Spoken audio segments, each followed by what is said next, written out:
Bonjour à tous, bienvenue à ce retour d'expérience sur le déploiement de l'agilité et en particulier du framework SAFe dans un environnement d'ingénierie complexe pour le moins. Je m'appelle Marc Le Gardeur, je suis coach agile chez Xebia et j'ai la chance d'accompagner depuis 1 an le groupe PSA dans sa transformation et en particulier dans le développement du framework SAFe. Tu as un micro ? J'ai pas de micro. Bonjour à tous, Pierre Lampert, responsable de l'activité infotainment chez PSA, accompagné d'Olivier Perron qui s'occupe plus directement de l'implémentation des solutions logicielles pour nos lancements de 2020. Nous, une particularité dans l'automobile, c'est qu'on s'y prend relativement à l'avance pour lancer nos affaires. Alors, ce Rex, donc en plusieurs étapes, d'abord quelques informations sur le groupe PSA. Pourquoi on est allé vers l'agilité ? Comment on s'y est pris, les challenges auxquels on a été confrontés, les Key Success Factors, et puis enfin, on va essayer de laisser une bonne quinzaine de minutes, je pense, aux questions-réponses. Très rapidement, un peu d'auto-promo. Donc PSA, donc un peu plus de 3 millions de véhicules vendus, 170 000 employés. On a maintenant 6 marques, et non pas 2. Il n'y a pas que Citroën et Peugeot, il y a DS, ça vous le savez. Et puis plus récemment, Opel, Vauxhall, et une marque un peu moins connue qui est plutôt dans les services de mobilité qui s'appelle Free2Move. Donc là, on les résume là. Il manque Free2Move d'ailleurs. Si la directrice me voyait, je me ferais un peu chauffer les oreilles. Je ne vais pas trop insister, juste vous expliquer un petit peu ce que c'est une voiture pour nous. Donc je travaille dans le domaine électricité électronique. Donc pour le grand public, une voiture, c'est ça. Donc la future DS7 qui va bientôt sortir, la C3 qui cartonne pas mal. Pour nous, pauvres électroniciens, une voiture, c'est plutôt ça. C'est-à-dire qu'en fait, on a une 60aine de calculateurs dans la voiture avec une petite dizaine de réseaux pour couvrir un périmètre de fonction qui est toujours grandissant. Donc on est confronté à une complexité de design et d'implémentation pour qu'une voiture roule et qu'elle offre toujours plus de fonctions, complexité croissante.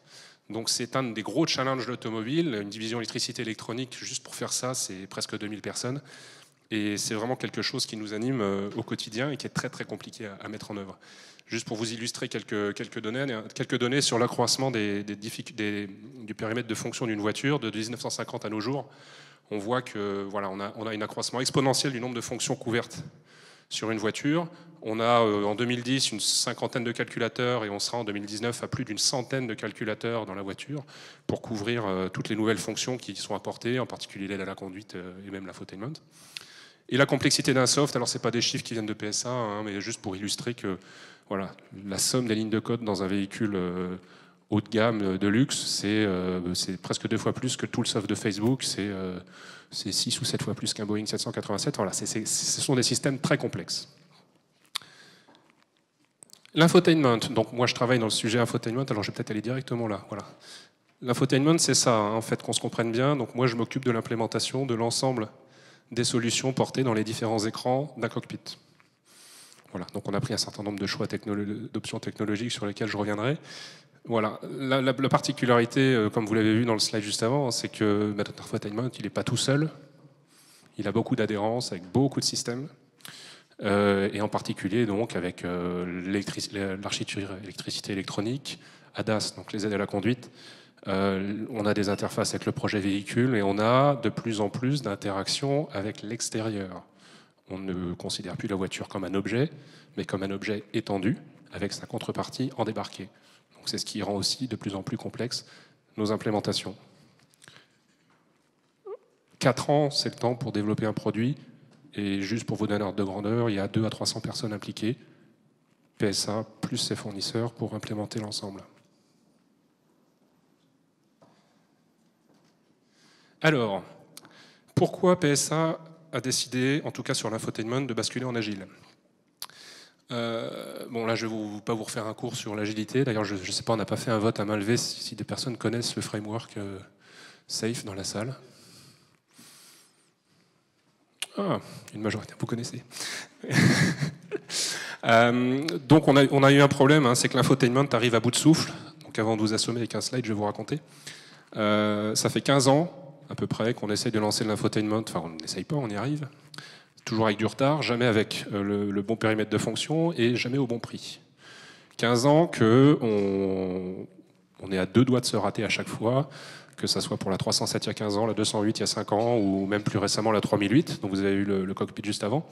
Donc il a fallu changer complètement la façon d'aborder le sujet. On ne pouvait plus fonctionner en waterfall, à figer les specs 2 ans avant, à rendre tout le produit 1 an avant, et voilà, ça ne marche pas, ça n'a jamais marché. On a fait le constat, il a fallu du temps, que ça ne marcherait jamais. Donc on a admis l'idée que finalement, plutôt que d'essayer de se battre pour essayer de contenir les coûts et les plannings, on allait inverser le projet. On allait inverser et se dire que ben voilà, on va raisonner à planning et coût constant, et puis ben finalement, la résultante, ça sera le périmètre produit. Ce qui permet du coup d'avoir un enveloppe coût maîtrisé et un planning à peu près sous contrôle. Sur l'infotainment avant, quand on se rapprochait du but et qu'on n'y arrivait pas, forcément, on essaye d'alléger la barque. Donc, qu'est-ce qu'on faisait quand on était à 6-8 mois du lancement, ça ne marchait pas, on enlevait des fonctions. Et puis, on enlevait des trucs qui ne marchaient pas bien, qui étaient souvent les trucs les plus complexes et qui avaient aussi la plus grosse valeur ajoutée pour le client. Un exemple, en 2010, le système de navigation d'entrée de gamme de PSA n'avait pas d'USB. C'est un peu embêtant. Pourquoi? Parce que 3 ou 4 mois avant, on s'est rendu compte que, ah bah zut, on n'y arrive pas, le hardware n'est pas dimensionné pour, donc on va être obligé de l'enlever. Donc on avait une radio monochrome dans la gamme qui avait l'USB, la nav haut de gamme qui avait l'USB, et la nav du milieu qui n'avait pas l'USB. Voilà. Donc ça, c'est le genre de choses qui était extrêmement douloureux. Donc on a décidé qu'on allait faire autrement, et qu'on allait, dès le premier jour, prioriser. Donc c'est ce que je disais, c'est définir le produit au début, ça ne marche pas, il faut définir des priorités, et puis faire admettre à l'entreprise que on ne peut pas définir dès le premier jour le contenu du produit qui sera dans la rue dans 3 ans. On est en compétition avec le consumer. Le consumer ne sait pas, enfin les acteurs majeurs du consumer ne savent pas ce que seront les attentes des clients dans 3 ans. Comment pourrions-nous savoir, nous? Donc là, voilà, 2 ans et demi de spec figé 2 ans et demi avant. Ça, c'était avant. Donc imaginez, 2 ans et demi, il fallait être capable de dire, voilà, le produit, ça sera ça. Marche pas. Il fallait 100% des fonctionnalités au lancement commercial, moins 18 mois, 1 an et demi avant. Marche pas non plus. Donc il faut admettre l'idée que la couverture fonctionnelle est progressive et on garantit la qualité à chaque étape. Donc c'est une mode de fonctionnement un peu différent. Et enfin, voilà, 15 ans qu'on fait comme ça, et puis il faut changer. Un rouge en bas pour dire que ce n'est pas un projet d'entreprise. C'est localisé à l'infotainment.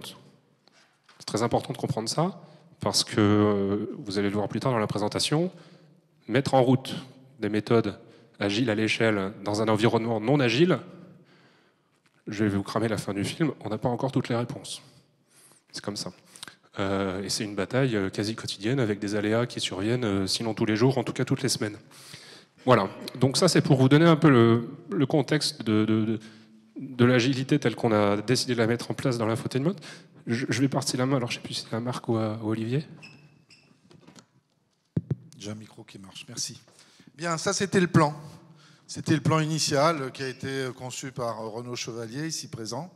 Donc on va commencer par cadrer l'implémentation, qu'est-ce qu'on va faire, quel est le périmètre exact de ce que l'on va déployer. Ensuite, mise en place d'un portfolio. Donc, pour ceux qui connaissent Safe, c'est le niveau le plus élevé. La priorisation par thème, la priorisation par la business value des épiques. Et puis, on va se préparer, on va lancer un train. Et puis, Marc va coacher le train et l'aider à fonctionner. Ça paraissait très simple, sauf que ça ne s'est pas passé exactement comme ça. Oui, tu peux avancer. Avance, Bien, sauf qu'au moment de lancer la mécanique, on avait déjà un grand nombre de capabilities, de features, on va dire, pour simplifier, 950, un workflow de design, de conception extrêmement compliqué côté PSA, avec des strates de conception qui s'empilent les unes sur les autres. Donc du gros waterfall pour obtenir des specs en bout de ligne et puis pouvoir les donner à notre fournisseur pour implémenter la partie logicielle. Des silos très constitués aussi à l'intérieur de cette organisation R&D. Des ressources qui ne sont pas forcément allouées plein temps sur le projet. Et puis globalement, les process de conception côté R&D PSA qui sont en cours de transformation assez fondamentale, on va dire, et dans lesquels finalement on essaye de s'insérer, on essaye de se transformer au sein d'une transformation quelque part plus large déjà, et qui elle n'est pas du tout agile. Je voudrais juste ajouter une chose, un point de calendrier. Finalement, c'est un fournisseur de PSA qui a déclenché la transformation agile. On a commencé à former les personnes de PSA début décembre, et je crois que Pierre m'a dit dans 3 semaines tu animes un PI planning parce que notre fournisseur a décidé de démarrer en safe. Donc toute la phase de préparation et d'implémentation du train, on a dû la faire en 3 semaines. Donc notre fournisseur, qui lui était déjà agile, rompu aux pratiques agiles, mais qui n'avait pas cet aspect synchronisation cadence de ses équipes que Safe peut apporter. Donc lui, il a tout de suite senti l'intérêt de la méthode. Il est parti à fond dedans. Et on a dû essayer de le suivre, sachant que c'est PSA qui fait les spécifications du système et c'est le fournisseur qui implémente, développe après lui avec la méthode agile et Safe. Et c'est là où on a eu un problème d'articulation entre ces phases de conception et ces phases de développement. On a dû trouver un bon moyen de fonctionner. Donc au début, on n'avait qu'un seul train, c'était le train du fournisseur. Et puis nous, on s'est dit, ouais, bon, ok, on va l'alimenter de temps en temps pour qu'il puisse démarrer ses PI, mais sans pour autant s'imposer une rigueur quelque part dans le cadencement aussi de la production de nos specs. Et ça, c'est quelque chose qui a tenu... on va dire 6 mois. Et après, on s'est dit, non, c'est pas possible, on ne peut pas fonctionner comme ça. Et on a donc décidé de lancer un train aussi interne chez PSA sur la partie conception. Donc on applique vraiment la partie méthodologique de Safe sur une partie purement de conception, avec des équipes de conception qui travaillent en agilité, en sprint. Non.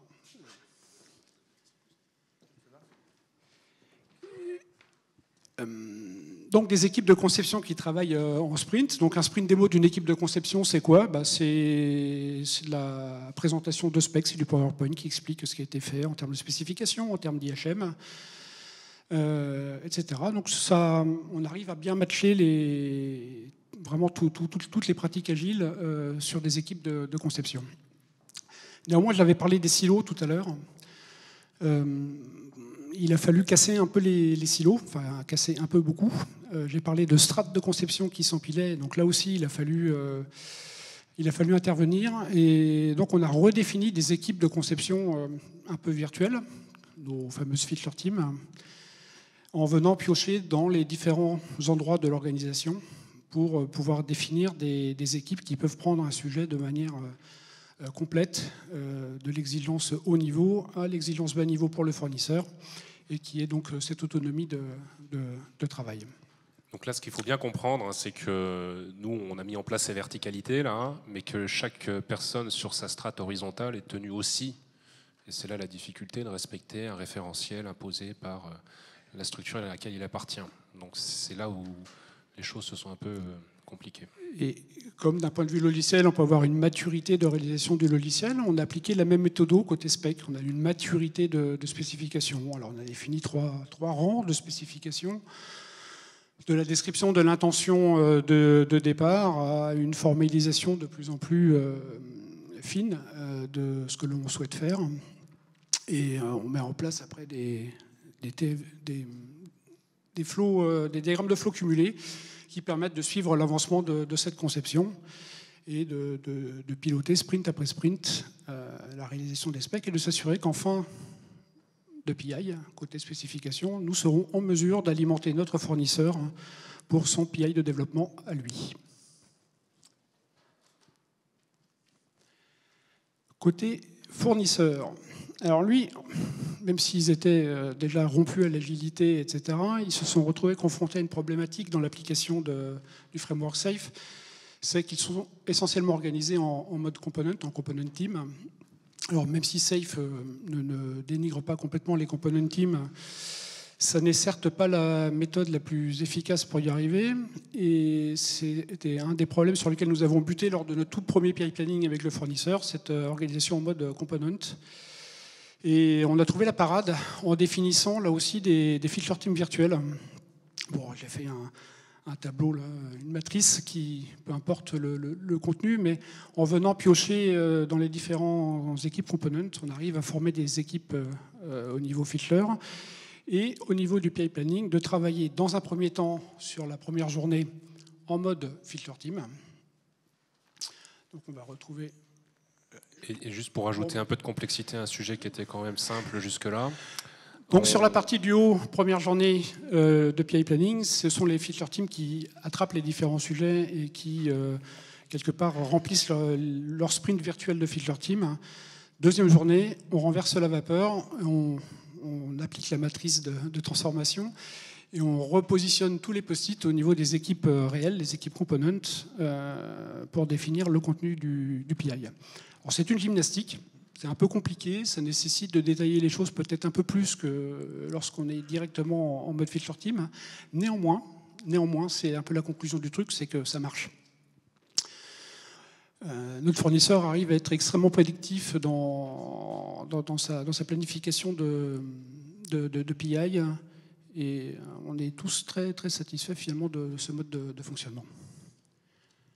Juste pour ajouter que le fournisseur, il est organisé en componentes et en plus il est sur 3 continents différents. Enfin, ce qui n'arrange rien. En tout cas très éloignés les uns des autres, les pays, puisqu'on a des Indiens, des Russes, donc on a une équipe componente ou deux d'ailleurs, je ne sais plus, en Russie, une équipe componente ou deux en Inde, pareil en Allemagne, donc vous comprenez qu'organiser de la feature team dans un environnement comme ça, multi-pays, c'était très compliqué à faire. On a essayé de les pousser à s'organiser avec physiquement, décider de mettre certaines features complètes en Russie, certaines features complètes en Inde et ainsi de suite. On a discuté avec eux un mois ou deux, on a vite compris qu'on se heurtait à l'organisation même de l'entreprise. On n'était pas leur seul client, donc ils nous ont gentiment éconduits, mais on n'a pas pu aller plus loin et du coup on a trouvé cette parade qu'on a mis au point quand même en 1 ou 2 PI, ou 3, je ne sais plus, mais c'était pas tout de suite. Oui. Au bout du deuxième PI, c'était réglé comme du papier musique. Bien, deux trains, mais maintenant il faut les synchroniser, la partie conception et la partie développement.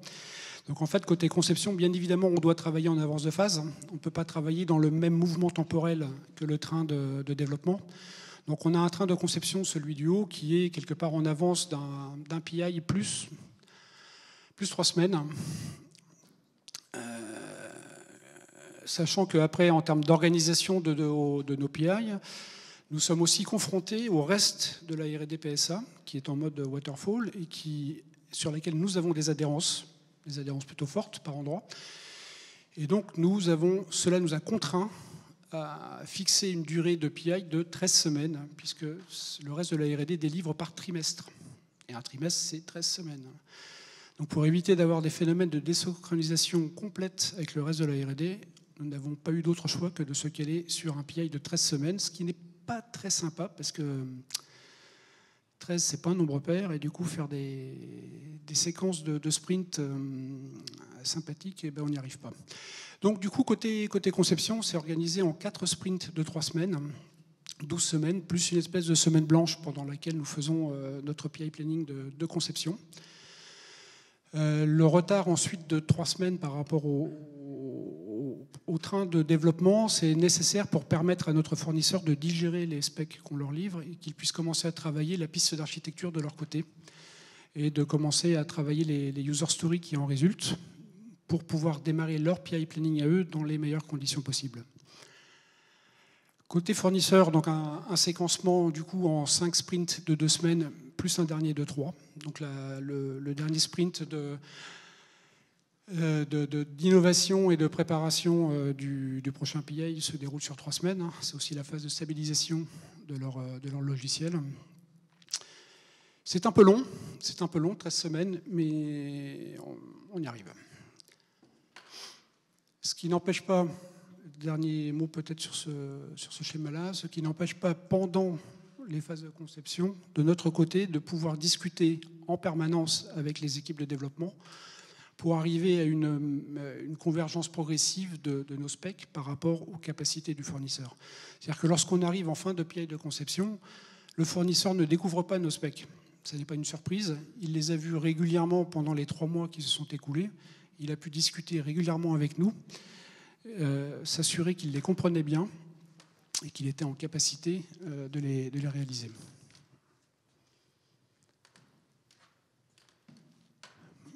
D'une manière plus large, au sein de notre projet, nous avons d'autres adhérences, puisque notre logiciel infotainment, il s'appuie forcément sur un hardware. Il ne tourne pas encore en virtualisé dans le cloud. Donc on a un train aussi pour la partie hardware. Alors c'est un train non agile. C'est une des barres supplier qui est mentionnée ici. Nous avons d'autres fournisseurs qui contribuent à ce logiciel, à des fournisseurs tiers qui viennent apporter des solutions clés en main que notre partenaire logiciel vient intégrer. Et puis nous avons une autre adhérence, un autre train synchronisé qui est le dernier train du bas qui représente la partie plateforme de connectivité, le Cloud PSA finalement qui vient apporter des services supplémentaires sur notre plateforme infotainment. Pour ceux à qui ça parlerait, excuse-moi, il y a à peu près 140 épiques dans notre programme, voilà, pour un peu moins de 1000 capabilities à ce jour. C'est bien l'ensemble de ces trains que l'on essaye de synchroniser et de cadencer en appliquant la méthode SAFe. Parce que c'est l'ensemble de ces trains qui vont constituer notre solution, notre produit final. Alors, j'ai commencé à évoquer d'autres fournisseurs, les suppliers, dans le schéma précédent. Au niveau de notre PI planning de développement avec notre fournisseur logiciel, notre partenaire logiciel, on invite tout le monde. Tout le monde est présent, tout le monde est là pour pouvoir anticiper. Alors, anticiper les demandes, les besoins de notre fournisseur et pouvoir se positionner en séance et dire « oui, je saurai vous délivrer ce que vous attendez de moi à ce moment-là » ou au contraire non, et il faut trouver une solution palliative. Je voudrais juste ajouter un complément sur l'impact psychologique que ça a sur le fournisseur. Quand le fournisseur envoie 3 ingénieurs des États-Unis pour passer 2 jours avec 80 personnes dans une salle, les 3 personnes, quand ils rentrent chez eux, ils se disent on n'a pas intérêt à les planter. Parce qu'ils ont vu à quel point on a travaillé nos plans.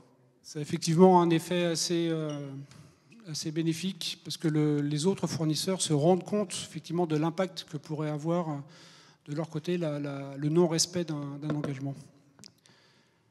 Et effectivement, sur ces PI planning, on est donc très cosmopolite, Russie, Inde, États-Unis, France, Allemagne. Une bonne centaine de personnes au final qui sont présentes. Puisqu'effectivement, du coup, avec l'éloignement, notre partenaire logiciel n'est pas en mesure d'envoyer l'ensemble de son équipe sur le PI planning. Cela représenterait effectivement des coûts de déplacement beaucoup trop importants. Néanmoins, il y a juste les membres représentatifs de ces équipes-là et c'est largement suffisant pour obtenir un résultat très remarquable. Oui, précisons juste ce qu'on entend par membre représentatif.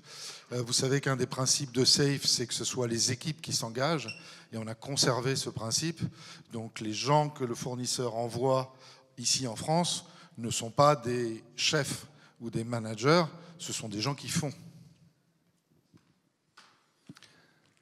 Voilà, donc si on se replace dans le contexte global de l'entreprise, les conditions de succès de notre côté, bon, limiter le whip, ça c'est pas quelque chose qui nous est propre, c'est une des vertus de l'agilité, donc je vais pas revenir dessus.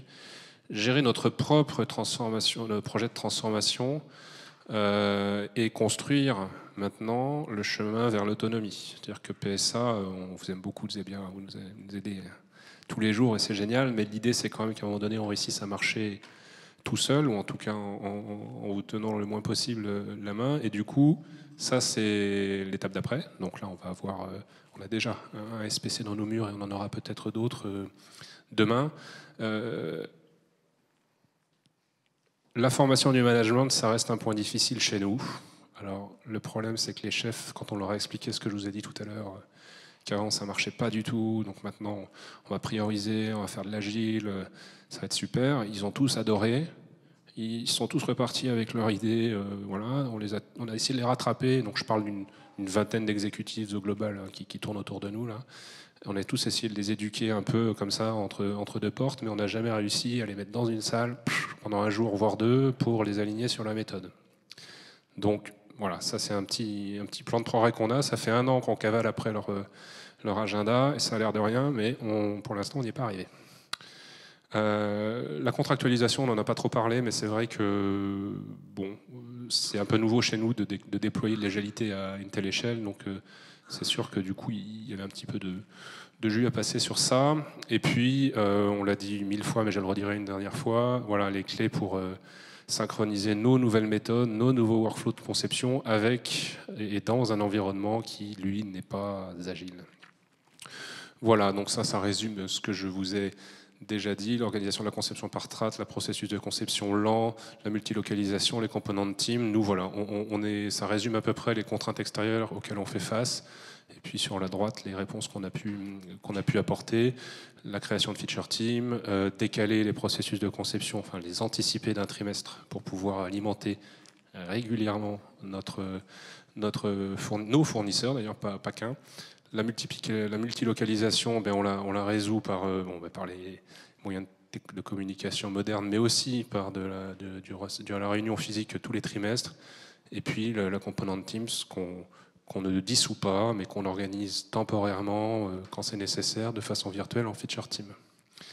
Les prochains challenges, encore et toujours, donc la vélocité non pas dans l'implémentation, parce que voilà, le fournisseur, 160 personnes, pleine balle, il faut leur donner à manger, sinon le train chez eux va ralentir. Donc il faut que le nôtre alimente au même rythme. C'est là que les choses se compliquent parce qu'on est dans un environnement principalement de ressources partagées. C'est-à-dire les énergies de conception chez nous, les personnes travaillent souvent sur plusieurs projets. Donc on arrive à en capter certaines et à les faire bosser que pour nous, mais c'est quand même assez rare. Donc là, c'est un challenge. Donc soit on arrive à les avoir tous, si on n'y arrive pas, il faut revoir nos ambitions à la baisse, mais en essayant de ne pas trop freiner le train de développement qui court un trimestre devant nous. Donc c'est compliqué et on a toujours cette logique de priorisation encore et encore.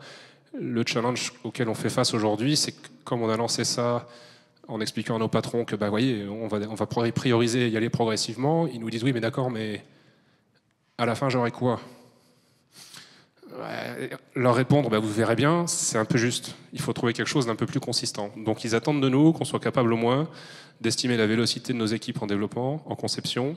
En développement, on y arrive parce que le fournisseur y arrive parce que lui, c'est son boulot, il a déjà fait de l'agilité, il a des équipes dédiées, donc il sait dire à peu près combien il va cramer de story points sur 2 ans. Nous, à cause des éléments qui sont là sur l'allocation, ça marche plus, l'allocation des personnes, etc., puis le fait que c'est un peu nouveau pour nous, on ne sait pas bien estimer nos vélocités. Donc aujourd'hui, dire au patron, on aura fini la conception, T3 2019, T4 2019, T2 2020, on ne sait pas trop. Voilà, et ça, c'est très anxiogène. Et donc c'est le sujet du moment. Là, on doit essayer d'apporter une réponse d'ici fin d'année. Je ne sais pas trop, pour tout vous dire, comment on va s'y prendre.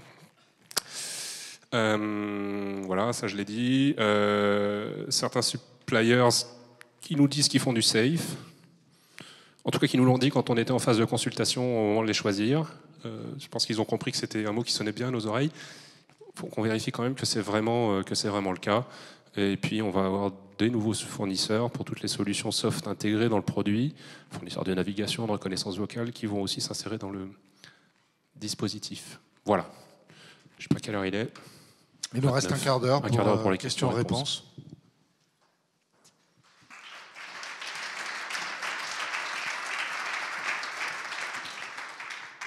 Des questions ? Des éclaircissements ? Oui.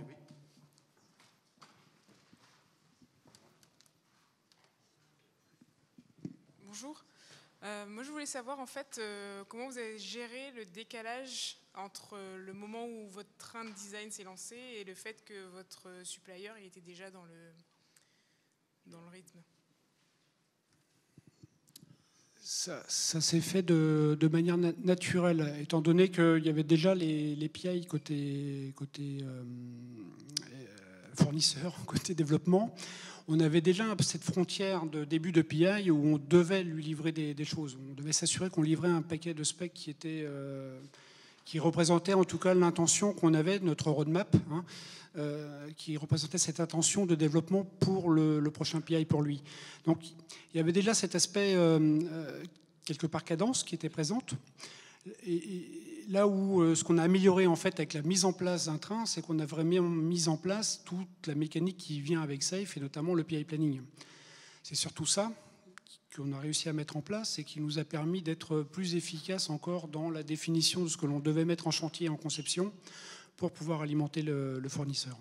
C'était vraiment le morceau du puzzle qui nous manquait pour pouvoir réellement définir ce que l'on devait mettre en conception et puis se piloter sur l'avancement de cette conception. Le tout petit impact que ça a eu, c'est que du coup, comme nous, c'était ces 13 semaines-là, elles étaient intangibles. C'était voilà, toutes les fins de trimestre. On ne pouvait pas y couper. C'est le fournisseur qui a dû légèrement adapter son rythme. Il était parti sur 12 semaines au début. Et donc s'il était resté sur 12 et nous 13, voilà, chercher un multiple commun, ça nous est tombé au même moment dans je ne sais combien. Donc c'est ça, il a dû s'aligner et passer à 13 au lieu de 12 et changer la durée de ses sprints. Voilà. Donc ça n'a quand même pas été neutre pour lui à la mi-année dernière, enfin cette année d'ailleurs, il a dû adapter un peu son rythme de développement, mais je pense que du coup on a passé la barre. Mais c'était ça l'impact chez lui.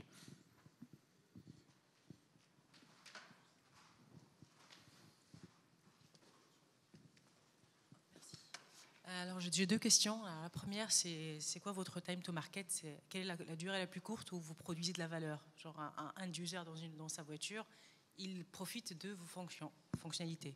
Et la deuxième question, c'était quoi? Ben, je l'ai oublié, c'est pas grave. Bon, mais le temps que vous retrouviez votre deuxième question, je réponds à la première. Avant qu'on bascule dans Safe, c'était entre l'idée du produit chez nous et le fait que le client l'aide dans la voiture, c'était 3 ans et demi. Et c'était ça le point de départ de l'introduction de la présentation, hein, c'est que ça veut dire qu'aujourd'hui, il faudrait qu'on sache ce que le client va vouloir fin 2020. Et personne sur la planète, dans le consumer, hein, encore une fois, ne sait. Voilà, donc l'ambition, ce qu'on vise, je pense qu'on vise 6 mois. On vise 6 mois, mais une fois qu'on aura réalisé notre premier soft, voilà. Donc la méthode agile qu'on a vendue dans l'entreprise, on leur a expliqué que la priorisation avait aussi certains avantages, qui étaient que même assez tard dans le développement, on pouvait peut-être aller injecter un nouveau besoin, si tant est qu'il ne soit pas trop intrusif dans l'architecture bas niveau. Mais voilà, c'est l'idée. 6 mois, c'est ce qu'on va essayer de viser, parce qu'on va développer des logiques de mise à jour over the air qu'on n'a pas aujourd'hui. Donc on devrait être capable de pousser du contenu à intervalles 6 mois à 1 an vers des véhicules déjà dans la rue. Et donc c'est une durée suffisante qui permettra au train de ne pas arriver en retard. Enfin, je veux dire, est-ce que la concurrence n'arrive pas un peu avant avec des choses sur lesquelles vous travaillez? J'aime à dire que nos principaux concurrents, c'est les smartphones. Voilà. Donc si vous voulez, aujourd'hui, il faut qu'on soit honnête avec nous-mêmes. Je pense qu'on n'ira jamais assez vite parce qu'on n'opère pas dans le même champ de contraintes. Voilà, on a des contraintes réglementaires, de durabilité, etc., qui font qu'on ne pourra jamais aller vraiment aussi vite que la production d'une nouvelle application, une mise à jour, etc. Cela étant, la mise à disposition d'applications embarquées, la possibilité de mettre à jour les calculateurs over the air font que on devrait réussir à passer en dessous de l'année, voire même des 6 mois, entre l'idée du produit et sa mise à disposition pour le client. Voilà. Et une question moi, sur les outils que vous utilisez après avoir fait le PI planning. Comment vous faites 2-3 retours d'expérience pour conserver au jour le jour le travail avec les participants? Donc c'est Jira. On a Jira avec le plugin portfolio, hein, qui permet d'avoir cette couche de centralisation safe. Et on gère dans Jira nos tickets de conception, les tickets de développement chez notre fournisseur soft, et puis aussi les tickets chez les autres fournisseurs qui sont adhérents à nous, hein, qui forment l'ensemble de la solution. Pour ceux qui connaissent bien Safe, on n'a pas encore réussi à implémenter ce qui est préconisé au 3e niveau de Safe, ça s'appelle le Solution Intent, pour ceux qui connaissent, qui est un référentiel unique. Aujourd'hui, on souffre quand même, vu qu'on travaille avec beaucoup de gens, d'une multiplicité des outils. Mais on avance, parce que là, on parle Jira V7 qui est utilisé chez nous et chez le fournisseur, on a une visibilité à quasi complète de leur base et eux de la nôtre. Et on a une définition du besoin qui est à peu près localisée à un seul endroit. Sur les précédents projets, il pouvait y avoir 2 ou 3 backlogs distincts qui racontaient à peu près la même chose, rien que chez PSA. Le produit avait son backlog avec ses idées. Enfin, c'était pas un backlog, c'était une liste d'idées. Le projet avait sa liste d'idées, le responsable du développement avait sa liste. Et le fournisseur, chez lui aussi, il en avait 2 ou 3. Donc en fait, c'était impossible d'aligner toutes les planètes entre l'idée du produit chez PSA et le développeur chez le fournisseur. Là, on a quand même simplifié le projet en ayant une liste et demie, une chez eux, une chez nous, avec des interconnexions assez fortes quand même.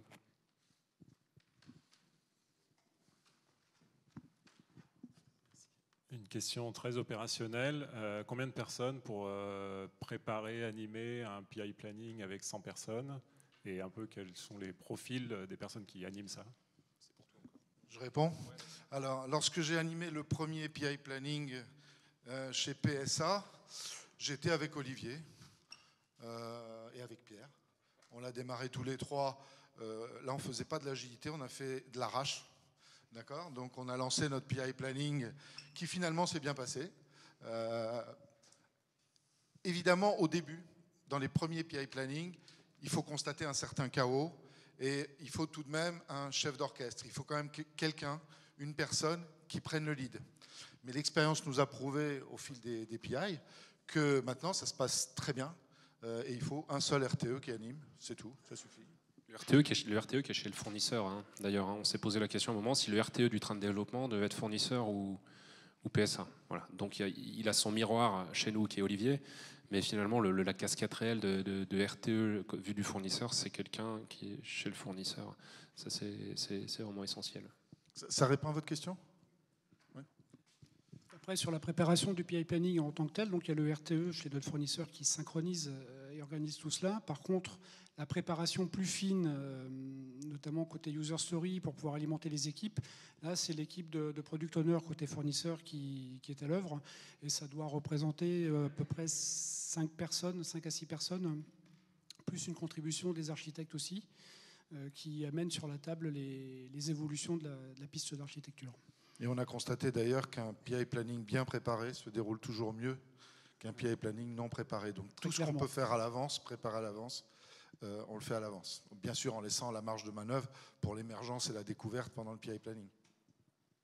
Donc comme on l'a dit, là on parle vraiment de la partie de développement. Donc on fait aussi la même chose sur les PI planning pour le train de design. Et là, en toute honnêteté, on a encore besoin de rodage. Donc là on est vraiment au PSA. Et voilà, comme je le disais, le fait qu'on n'ait pas forcément toutes les équipes allouées, qu'il faut entraîner tout ce monde-là qui court partout, qui n'arrive pas à trouver 2 jours pour venir nous voir, c'est encore un point sur lequel on rame un peu. Voilà, on n'a pas la chance d'avoir des compétences dédiées. Donc la préparation des PI planning de design, on n'en a fait que 2. Donc là, le 3e dans 3 semaines. Voilà, c'est quelque chose qui prend pas mal de temps pour être certain que tout le monde sera là. Même d'un point de vue logistique, c'est déjà un challenge.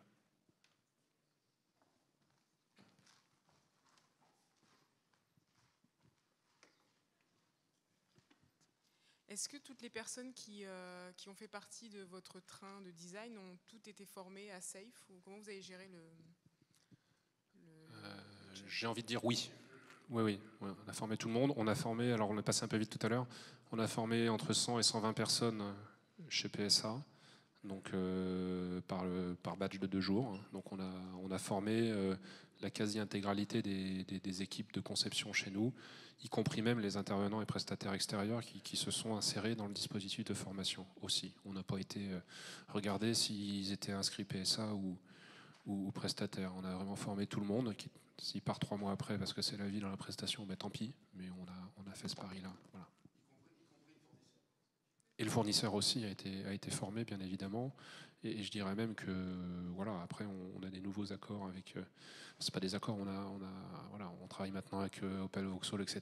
Et je pense qu'ils sont aussi intéressés à ce qu'on vienne leur expliquer la démarche. Olivier a été sollicité en ce sens il n'y a pas 2 jours, quoi. Voilà.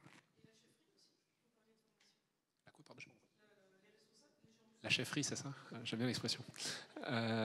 Oui, c'est ce que j'expliquais tout à l'heure. Hein. On a réussi à en capter quelques-uns. Donc la première ligne des VP, là, qui sont des N+1 ou des N+2 pour nous, on a réussi à en avoir quelques-uns, mais on n'a jamais réussi il fallait centrer tous dans la même pièce pour leur donner de façon uniforme des bases, le vocabulaire, la méthode, etc. Donc je vois que maintenant, Framework Safe propose des formations sur un jour qui permettraient à tout le monde de s'aligner, voire même des formations, mais des présentations de 2 heures. Même ça, on n'arrive pas. Voilà, donc c'est vrai que du coup, ça se fait plutôt par des présentations successives et individualisées presque. Et c'est un des manques. Mais voilà, donc je conseille à ceux qui voudraient faire comme nous, vraiment de mettre tout le monde dans la même salle. Après, comme je l'ai dit, hein, donc ça prend le contre-pied de quelque chose qui a été expliqué dans une conférence à laquelle j'ai assisté tout à l'heure. Comme c'est pas un projet d'entreprise, donc c'est vraiment plus localisé. Donc on n'a pas eu une petite expérimentation, puis une deuxième un peu plus grosse, et puis on lance un premier train, et puis c'est une culture de 1, puis c'est toute l'entreprise. Non, nous on allait directement au train. Voilà. Donc on a passé toutes les étapes avant, et on a tout de suite fait ça. Ça reste pas un projet d'entreprise. Donc on a évidemment éduqué tous ceux qui gravitent autour de notre projet, mais on n'a pas aligné tous les VP, qui sont 600 quand même, chez PSA sur la méthode. On l'a pas fait. Un complément, côté équipe PSA, on est passé directement à Safe, mais sans passer par la phase, je fais juste de l'agile. C'est-à-dire que les équipes sont passées du mode de conception vraiment pure waterfall à un mode agile et safe. Donc là aussi, il a fallu faire redoubler en termes d'efforts de formation et de training pour leur amener des formations sur le Scrum Master, le Product Owner, qu'est-ce que c'est, comment ça marche, fonctionner en sprint, comment ça marche, etc. Quelles sont les bonnes pratiques, les bonnes méthodos. Et puis en plus, du coup, cet aspect synchronisation et cadencement à l'échelle qui vient se rajouter par-dessus. Ce que notre problématique que notre fournisseur n'avait pas, puisque lui était déjà à Lille. Et du coup, est-ce qu'il y a eu un accompagnement RH? Parce que ces gens qui sont devenus PO, Scrum Master, etc., c'est pas très facile quoi, de leur dire. Non, c'est une vraie problématique. Problématique, je ne sais pas si on peut dire que c'est un problème. Voilà. Alors effectivement, les RH, on ne les a pas impliqués vraiment, en fait, pour être honnête. Pour la même raison que ce que je vous ai expliqué il y a 5 minutes, c'est que ce n'est pas encore vraiment un projet d'entreprise. Donc ça concerne 100 personnes, ça peut paraître beaucoup, mais c'est quand même pas grand-chose par rapport aux 10 ou 12 000 ingénieurs de l'ensemble de la R&D PSA. Donc il n'y avait pas de quoi motiver une vraie politique RH complète et massive avec la création d'une filière, de l'expertise, des postes, etc. Donc pour l'instant, on est dans la roue du métier qu'on appelle connectivité infotainment chez nous. Donc un Scrum Master est associé à un chef de projet, voilà, par exemple. Donc on les laisse dans des cases relativement standards. Si on démontre que tout ça peut être étendu dans l'entreprise et qu'on peut arriver à quelque chose de plus massif en termes de déploiement, de besoin de formation, de compétences, de reconnaissance, d'expertise, sans doute qu'on se posera la question de créer des fonctions dédiées. Pour l'instant, on ne l'a pas fait.